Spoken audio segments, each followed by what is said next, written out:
Lebanon से जुड़े रोचक तथ्य। स्थानीय लेबनान मुद्रा लीरा का पिछले 2 वर्षों 18 में 90% अवमूल्यन हुआ है और आज यह 39,000 लीरा तक गिर गई है। न्यूनतम मजदूरी जो एक बार $500 प्रति माह थी, आज गिरकर $35 प्रति माह हो गई है। 19.7 मिलियन की आधी आबादी गरीबी रेखा से नीचे जीवन यापन कर रही है और लाखों युवा बिना नौकरी के हैं।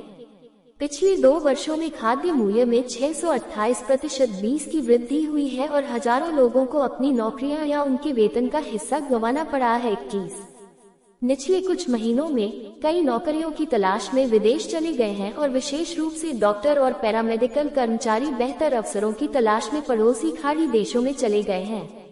जब गिरती अर्थव्यवस्था पर लगाम लगाने की जरूरत थी तो 2018 के चुनाव से पहले के दिन की सरकार ने सार्वजनिक क्षेत्रों के वेतन में वृद्धि की, जिसका अर्थव्यवस्था पर प्रतिकूल प्रभाव पड़ा। 22 सार्वजनिक क्षेत्र के कर्मचारियों के वेतन में वृद्धि के कारण सरकार प्रमुख आर्थिक सुधार को लागू करने में विफल रही और राजनीतिक अस्थिरता के कारण वैश्विक वित्तीय संस्थानों ने अरबों में ऋण और सहायता की पेशकश करने से इनकार कर दिया, जो उन्होंने पहले वादा किया था।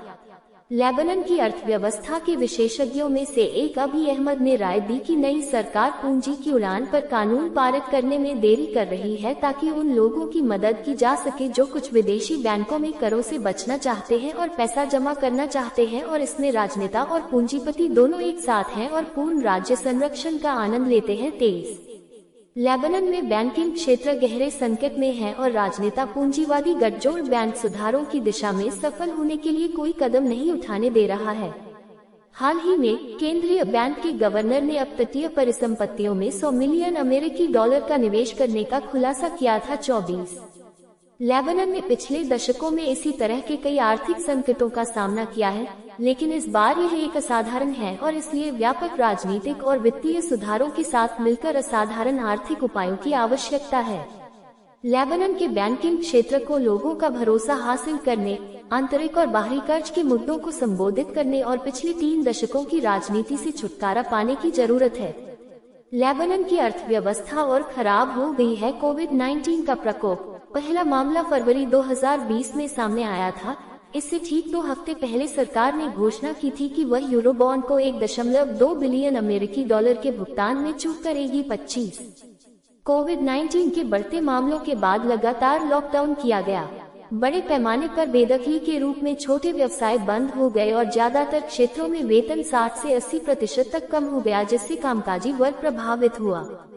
हाल ही में प्रधानमंत्री मिकाती ने पश्चिम बंगाल और अंतर्राष्ट्रीय निगरानी कोष IMF के अधिकारियों के साथ $10 अरब 26 अमेरिकी डॉलर की सहायता की मांग करते हुए कई बैठकें की, लेकिन पश्चिम बंगाल और IMF के अधिकारी राजनीतिक स्थिरता के अभाव में कुछ भी करने में संकोच कर रहे हैं।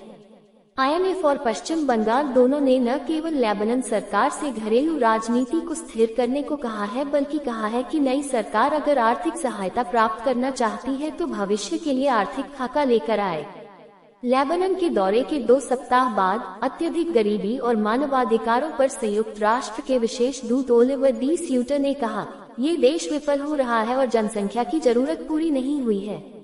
उन्होंने ये भी कहा कि लेबनान का शासक वर्ग कल्पना की दुनिया में रहता है और ये देश के भविष्य के लिए शुभ नहीं है। 27 ऐसा लगता है कि मौजूदा राजनीतिक संकट ने आर्थिक बेहतरी की सभी संभावनाओं को बर्बाद कर दिया है, क्योंकि अगले 5 महीनों में चुनाव होने वाले हैं और यह सरकार इतने कम समय में ज्यादा कुछ नहीं कर सकती।